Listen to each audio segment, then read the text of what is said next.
I am a dual trained physician, internal medicine and pediatrics, so I see babies as young as a day or two old on up to the geriatric range of 100, 102 years old. So I was formerly a flight medic enlisted and now serving as a flight surgeon and a commander, and just love the mission, the people that we serve, the people we help.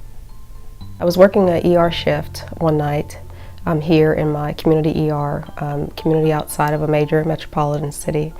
And a young man checks in, he and his wife, presenting to the ER, and he's just complained of feeling depressed, feeling sad. It was a very tense situation. I walked into the room, he's lying in bed, not making any eye contact. His wife had a very closed, nervous posture, sitting in a chair by the door.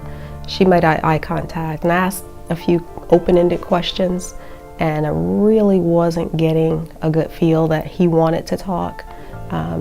Couldn't tell if she was scared, afraid, or didn't know what to say.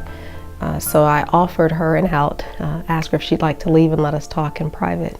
And before I could finish that statement, she was already out the door. So I got a little nervous, didn't know what I had stepped into. And he went on to disclose that he was a member in the armed services, he was in the Army, and had recently deployed to Iraq for over a year, and was having difficulties at home. Just very loose, generic statements made by him. But he's very nervous. I was aware that he was very reluctant to disclose what was really going on with him, and he was kind of calculating his responses. And so recognizing that, I thought I would put him at ease by disclosing I too am a member of the armed services, actually the Air Force. He was an Army member.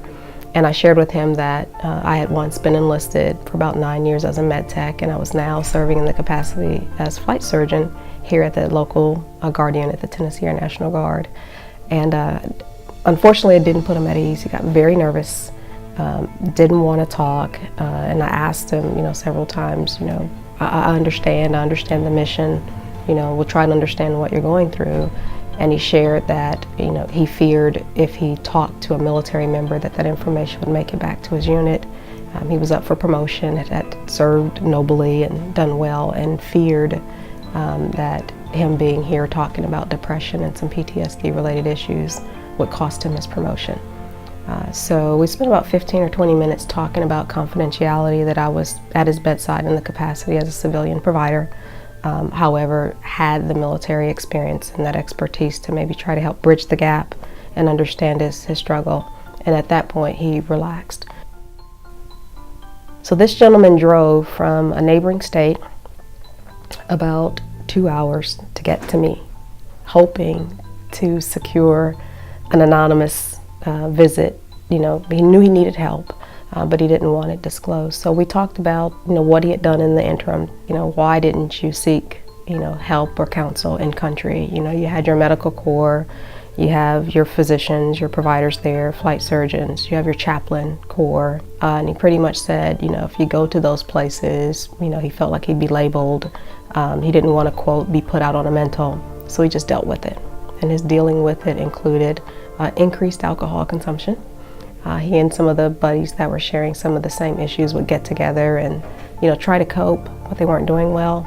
So we talk about, what he's dealing with, what he's feeling. I'm honest, I am not a psychiatrist. I am not a licensed counselor, but in my capacity as a civilian ER physician, I am bound by the laws in Tennessee to, secure his safety. And I said that includes making you safe from yourself at this moment. Unfortunately, with our system, we don't have a process of follow-up. We don't get a courtesy letter of how the patient did. So I never heard any more from him, but there was that relief and reassurance that not only he wanted treatment, he didn't successfully succeed with his suicidal ideation and his plan for suicide. He did ultimately seek care, so we considered it a safe.